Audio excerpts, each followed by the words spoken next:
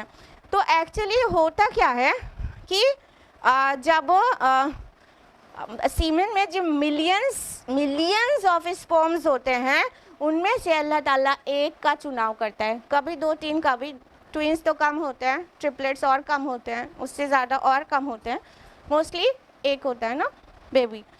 تو sperm ovum کے ساتھ فیوز ہوتا ہے, مطلب ملینز آف اسپرمز میں سے اور بہت سارے اووا سے ایک کو اللہ چنتا ہے اور وہ اسپرم اووم کے فیوژن سے زائگوٹ بنتا ہے. ٹھیک ہے, فرٹیلائز ایگ بنتا ہے.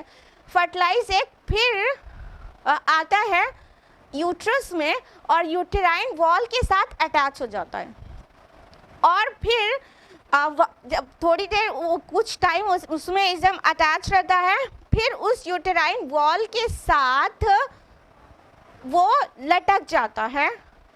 تو وہ اسٹیج ایکچولی ایمبریو کی ایک دم انیشیل اسٹیج کہہ سکتے ہیں فیٹس کی انیشیل اسٹیج آف ایمبریو, وہ ایمبریو کی اسٹیج علقہ کہلاتی ہے. علقہ means leech like something بھی ہوتا ہے. تو یو کین سے دس کہ یہ ہیومن ایمبریو ہے ایک دم انیشیل اسٹیج کا, علقہ اسٹیج کا. لیچ دیکھا ہے آپ لوگوں نے, یہ لیچ ہے, ٹھیک ہے, یہ لیچ ہے. تو یہ ہیومن ایمبریو ایک دم انیشیل اسٹیج کا بالکل لیچ لائک دکھتا ہے. نہ صرف یہ لیچ لائک دکھتا ہے بلکہ یہ فنکشن بھی لیچ لائک کرتا ہے. لیچ کیسے, اس کا لائف سروائیول کیسے ہوتا ہے, وہ اینیمل کے اسکن سے بلڈ سک کرتا ہے, رائٹ. تو ایمبریو کیا کرتا ہے, مدرس ووم سے چپک کر وہاں سے ماں کے خون سے اسے نرشمنٹ تو ملتا ہے نا. تو یہ علقہ کا میننگ ہوتا ہے لیچ لائک سم تھنگ, علقہ کا میننگ ہوتا ہے سم تھنگ وچ کلنگ. ٹھیک ہے, کچھ لٹک رہی چیز. تو یہ ہیومن ایمبریو جو ہے ایک دم انیشیل اسٹیج میں لیچ لائک دکھتا ہے اور لیچ لائک فنکشن بھی کرتا ہے. لہٰذا قرآن میں بہت واضح کہا گیا 1450 سال پہلے, جب نہ الٹرا سونوگرافی جیسی کوئی ٹیکنیک آئی تھی اور نہ ہی مدرس ووم میں جھانک کر دیکھنے کے لیے کوئی کیمرہ تھا, تب کہا گیا کہ پھر نطفے کے بعد علقہ سے, دین ثم من, پھر علقہ سے ثم من مضغہ, اور پھر اس کے بعد مضغہ سے. مضغہ کی کیا معنی ہوتا ہے, مضغہ معنی ہوتا ہے چیوڈ لائک سم تھنگ. اگر ایک گوشت کی بوٹی کو منہ میں رکھ کے چبائیں اور اسے باہر نکالیں تو اس کو مضغہ کہیں گے, یا چوئنگم کو منہ میں ڈال کے چبائیں اور اس کو باہر نکالیں تو اس کو مضغہ کہیں گے. کیوں کہا گیا کہ علقہ کے بعد مضغہ سے؟ دیکھیے یہ مضغہ اسٹیج آف ایمبریو ہے اور یہ چوئنگم ہے, ٹھیک. تو یہ چوئنگم جیسا دکھ رہا ہے نا, اور اسپیشلی اس میں جو دانت کے نشانات ہیں نا, یہ ہو بہو جب دانت سے چبا کے نکالیں گے تو اس میں دانت کے نشان آئیں گے. تو یہ ہو بہو جو مضغہ اسٹیج آف ایمبریو ہوتی ہے +-26 ڈیز پر پریگنینسی کے, تو وہ ایسے دکھتا ہے, ایسا دکھتا ہے. اور یہ جو ہم کہہ رہے ہیں کہ جو اس کا امپریشن آ جاتا ہے ٹیتھ کا, یہ بالکل یہ جو ہماری بیک بون بنتی ہے بعد میں, یہ بیک بون کے انیشیل یہ مارکس ہیں, یہاں سے بیک بون ڈیولپ ہوتی ہے. تو یہ اسٹیج آتی ہے +-26 ڈیز میں مدرس ووم میں. تو یہ اللہ تعالیٰ نے ایک دم کلیئر بتایا کہ مضغہ سے. یہ بات صرف ہم ایکسپلین نہیں کر رہے ہیں, یہ اس فیلڈ کے ماہرین ایکسپلین کر رہے ہیں کہ قرآن حکیم میں جو بھی ایکسپلینیشن ہیں ایمبریولوجی کے متعلق, جو بھی آیات ہیں, وہ ماڈرن ایمبریولوجی سے 100% کنسیلیٹ کرتی ہیں. پروفیسر کیتھ مور ہیں جو کہ Toronto university of Toronto Canada کے اناٹومی ڈپارٹمنٹ کے پروفیسر ہیں. ان کو جب قرآن کی یہ آیات پیش کی گئیں, ایک تو یہاں پر ہے بہت ڈیٹیل میں, دوسرا سورہ اگلی سورہ میں سورہ مؤمنون کی آیت نمبر 14 ہے، اس میں بھی گریٹ ڈیٹیل میں بیوٹیفلی ایکسپلین کیا گیا ہے. تو جب یہ قرآن کی آیات پروفیسر کیتھ مور کو پریزنٹ کی گئی کہ یہ 1400 سال 1450 سال پہلے یہ باتیں قرآن میں اس وے میں لکھی ہوئی ہیں ہیومن ایمبریو کے بارے میں، تو آپ کی نالج، آپ کی انالیسس کیا کہتی ہے؟ انہوں نے جب اس کو اسٹڈی کیا ہے ہی واز شاکڈ. کیسے 1400 سال پہلے اتنی گریٹ ڈیٹیل میں ہیومن ایمبریو کا ڈسکرپشن ہے جو کہ نہ صرف ماڈرن ایمبریولوجی سے کنسیلیٹ کرتا ہے بلکہ انہوں نے یہ بھی ایڈمٹ کیا کہ ہیومن ایمبریو کے بارے میں قرآن مجید میں جس طرح سے ڈسکرپشن ہے it is far better than our classification. Yes this is true. انہوں نے یہ کہا ہم لوگ اسٹیج 1 اسٹیج 2 اسٹیج 3 سے کلاسیفائی کرتے ہیں ایمبریو کو اور سمجھتے ہیں، اور قرآن میں فارم 1 فارم 2 فارم 3 کے حساب سے، یعنی پہلے نطفہ، پھر علقہ، پھر مضغہ، پھر عظامہ، پھر لحمہ، یہ اسٹیج کے حساب سے ڈسکرائب کرتا ہے قرآن. انہوں نے کہا یہ کلاسیفیکیشن اور ڈسکرپشن تو ہمارے کیے گئے کلاسیفیکیشن سے بھی سپیریئر ہے اور بہت عمدہ ہے. اور یہ کیسے ممکن ہے کہ یہ 1400 سال پہلے عرب کے صحرا میں جو کتاب آئی وہاں پر مینشنڈ ہے. تو پھر ان سے پوچھا گیا تو کیا آپ اس بات پر یقین کرتے ہیں کہ یہ قرآن ڈیوائن انسپریشن سے ہے، یہ آسمانی کتاب ہے؟ Then he said I have got no objection to admit this. یہ اوپر سے گاڈ کی بھیجے ہوئے ٹیکسٹ کے علاوہ کچھ ہو ہی نہیں سکتا. اور انہوں نے قرآن کی ان آیات کو ایکسپلین کرنے کے لیے ایک کچے گوشت کی بوٹی منہ میں ڈالی اور اس کو چیو کیا اور نکالا، کہا قرآن نے مدغہ اس کو کہا ہے. یہ تھے پروفیسر کیتھ مور جو کہ کینیڈا میں ٹورنٹو یونیورسٹی کے اناٹمی ڈپارٹمنٹ کے ہیڈ ہیں، اور ان کا ایمبریولوجی میں بہت ڈیپ نالج ہے. ان کی جو بکس ہیں ایمبریولوجی کی وہ اکراس دا گلوب ایمبریولوجی کی آتھینٹک بکس کی طرح یونیورسٹیز میں پڑھائی جاتی ہے. انہوں نے قرآن کے متعلق اتنا واضح ایکسیپٹ کیا کہ یہ ڈیوائن انسپریشن کے علاوہ کچھ اور ہو نہیں سکتا ہے. آگے اللہ تعالیٰ نے فرمایا اسی آیت میں ثم من مدغہ کے بعد مخلقۃ وغیر مخلقہ، شکل والا بھی اور بغیر شکل والا بھی. تو جو یہ مدغہ اسٹیج ہوتی ہے اس میں جو انیشیل سٹیجز ہیں اس میں شکل کچھ بھی نہیں بنی رہتی. یہ بالکل ایک بوٹی کے چبائے ہوئے گوشت کی شکل کا ہوتا ہے. پھر بہت جلدی اس میں سارے مارکس آنے لگتے ہیں. کہاں سے لمبس نکلیں گے تو ہاتھ کی طرف کے مارکس بننے لگتے ہیں، اور جو ہائنڈ لمبس ہیں یعنی پیر، وہاں کے مارکس بننے لگتے ہیں، ہیڈ کے، نیک، یہ سب کے مارکس آنے لگتے ہیں. پھر وہ ابھار آتا ہے اور پورا ڈیولپمنٹ ہوتا ہے ہیومن ایمبریو کا. تو کچھ اسٹیج مدغہ کی بالکل غیر مطلب شکل والی ہوتی ہے اور کچھ اسٹیج مدغہ کی شکل والی بھی ہو جاتی ہے. یعنی ابھی وہ لمپ آف فلیش تو ہوتا ہے لیکن اس کے مارکس سارے ابھر جاتے ہیں کہ ہیڈ اس سے بنے گا اور لمز یہاں سے بنے گا اور یہ ایک فارم آ رہا ہے بیبی کا. تو اتنے گریٹ ڈیٹیل میں اللہ تعالیٰ نے قرآن حکیم میں واضح کیا ہے کہ ذرا غور تو کرو تمہاری تخلیق کے اوپر، کس طرح ہم نے تم کو بنایا ہے. اب آگے اس کا پورا مقصد آئے گا، بگن بھی ہوا ہے، آگے بھی آئے گا کہ جو اللہ یہ کر سکتا ہے اس کے بارے میں شک کرتے ہو، اس کے بارے میں شک کرتے ہو کہ وہ تمہیں دوبارہ جلا کے اٹھا دے گا. کیا تمہاری عقلوں کو پتھر پڑ گئے ہیں؟ آگے فرمایا لِنُبَيِّنَ لَكُمْ، تاکہ ہم کھول کھول کر بیان کر دیں تمہارے لیے. ریزن بھی بتا دیا گیا. یہ ہم جو ڈسکرائب کر رہے ہیں یعنی اللہ تعالیٰ فرما رہے ہیں یہ جو ڈسکرپشن ہم دے رہے ہیں یہ تمہارا ایمبریولوجی کا کلاس نہیں لگا ہوا ہے. جب قرآن پڑھیں تو یہ ایمبریولوجی کی بک نہیں ہے. It's not the book of science, SCIENCE. It's a book of science, SIGNS.